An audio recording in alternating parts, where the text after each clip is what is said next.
Pendahuluan rekayasa lalu lintas dari Dwi Kalsum Safiruddin 226-30031. Pengertian rekayasa lalu lintas. Menurut Homburger dan Kell 1981, rekayasa lalu lintas adalah sesuatu penanganan yang berkaitan dengan perencanaan, perancangan geometrik dan operasi lalu lintas jalan raya, serta jaringannya, terminal, penggunaan lahan, serta keterkaitannya dengan mode transportasi lain. Sedangkan menurut Blunden 1981, rekayasa lalu lintas adalah ilmu yang mempelajari tentang pengukuran lalu lintas dan perjalanan, studi hukum dasar yang terkait dengan arus lalu lintas dan bangkitan, dan penerapan ilmu pengetahuan profesional praktis tentang perencanaan, perancangan, dan operasi sistem lalu lintas untuk mencapai keselamatan dan pergerakan yang efisien terhadap orang dan barang. Afdal, Chairil, 2014. Tujuan dari rekayasa lalu lintas adalah untuk mendapatkan atau memberikan kondisi lalu lintas yang selancar dan seaman mungkin tanpa biaya yang besar bagi pergerakan manusia, barang, dan jasa dengan kondisi geometrik jaringan dan lalu lintas yang ada melalui sistem pengaturan, penataan, dan regulasi. Anonim, 2011. Keinginan manusia untuk senantiasa bergerak dan kebutuhan mereka akan barang telah menciptakan kebutuhan akan transportasi.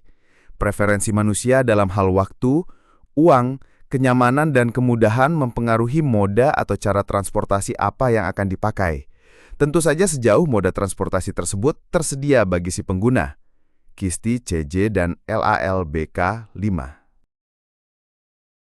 Pentingnya edukasi lalu lintas sejak dini. 1. Membangun kesadaran keselamatan. Edukasi lalu lintas sejak dini membantu membangun kesadaran akan pentingnya keselamatan di jalan raya. Ini meliputi pengenalan berbagai bahaya potensial di jalan, pemahaman tentang pentingnya alat keselamatan seperti sabuk pengaman dan helm, pengetahuan tentang cara menyeberang jalan dengan aman, kesadaran akan risiko yang terkait dengan perilaku tidak aman di jalan, pemahaman tentang tanggung jawab sebagai pengguna jalan. Dengan membangun kesadaran ini sejak dini, anak-anak dapat tumbuh menjadi pengguna jalan yang lebih bertanggung jawab. 2. Mengenalkan aturan dan rambu lalu lintas. Pengenalan aturan dan rambu lalu lintas sejak usia muda membantu anak-anak memahami sistem lalu lintas dengan lebih baik. Ini mencakup pengenalan arti warna dan simbol pada lampu lalu lintas, pemahaman tentang berbagai jenis rambu lalu lintas dan fungsinya, pengetahuan tentang marka jalan dan cara menggunakannya, pemahaman tentang aturan prioritas di jalan raya, pengenalan tentang peran petugas lalu lintas.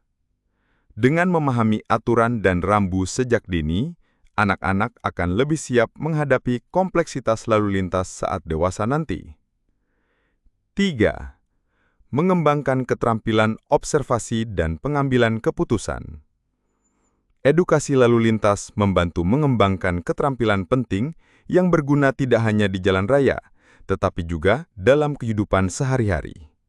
Ini meliputi kemampuan untuk mengamati dan menilai situasi di sekitar, keterampilan dalam mengambil keputusan cepat dan tepat, pemahaman tentang konsekuensi dari tindakan yang diambil, kemampuan untuk memprediksi perilaku pengguna jalan lain, pengembangan kesadaran spasial dan orientasi.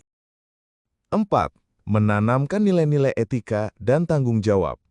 Edukasi lalu lintas bukan hanya tentang aturan, tetapi juga tentang menanamkan nilai-nilai etika dan tanggung jawab. Ini mencakup pemahaman tentang pentingnya menghormati hak pengguna jalan lain, kesadaran akan tanggung jawab sosial sebagai bagian dari komunitas pengguna jalan, pengembangan sikap empati terhadap keselamatan orang lain, pemahaman tentang pentingnya kejujuran dan integritas dalam berlalu lintas, kesadaran akan dampak perilaku individu terhadap keselamatan bersama. 5. Menciptakan budaya keselamatan lalu lintas. Edukasi lalu lintas sejak dini berperan penting dalam menciptakan budaya keselamatan lalu lintas yang berkelanjutan. Ini mencakup pembentukan kebiasaan positif dalam berlalu lintas sejak usia muda, pengembangan sikap proaktif terhadap keselamatan diri dan orang lain, peningkatan kesadaran akan pentingnya mematuhi aturan lalu lintas, pembentukan generasi yang dapat menjadi contoh dan agen perubahan dalam masyarakat, penciptaan lingkungan yang mendukung keselamatan lalu lintas. Peran teknologi dalam pengaturan lalu lintas. 1. Sistem manajemen lalu lintas cerdas, Intelligent Traffic Management System. Sensor lalu lintas yang dapat mendeteksi volume dan kecepatan kendaraan. Kamera pengawas lalu lintas, CCTV, untuk pemantauan real-time. Pusat kontrol lalu lintas yang menganalisis data dan mengatur sinyal lalu lintas. Papan informasi elektronik yang memberikan informasi kepada pengemudi. Sistem koordinasi lampu lalu lintas adaptif. 2. Teknologi deteksi dan penindakan pelanggaran. Kamera kecepatan otomatis yang dapat mendeteksi dan merekam kendaraan yang melebihi batas kecepatan. Sistem pendeteksi pelanggaran lampu merah. Kamera pengawas untuk mendeteksi pelanggaran parkir atau penggunaan jalur khusus.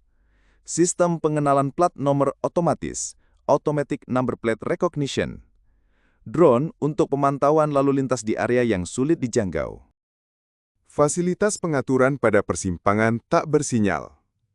1. Marka garis stop. 2. Marka garis henti. 3. Marka garis menerus. 4. Marka garis lurus terputus-putus.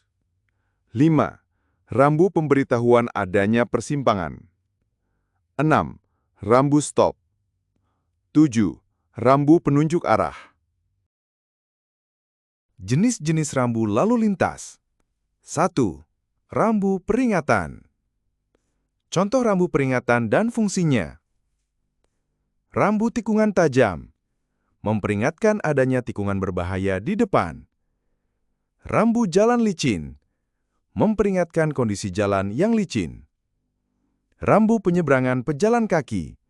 Memperingatkan adanya area penyeberangan. Rambu perlintasan kereta api. Memperingatkan adanya rel kereta api di depan. 2. Rambu larangan. Contoh rambu larangan dan fungsinya. Rambu dilarang parkir. Melarang kendaraan untuk parkir di area tersebut. Rambu dilarang berbalik arah. Melarang kendaraan untuk berputar balik. Rambu batas kecepatan.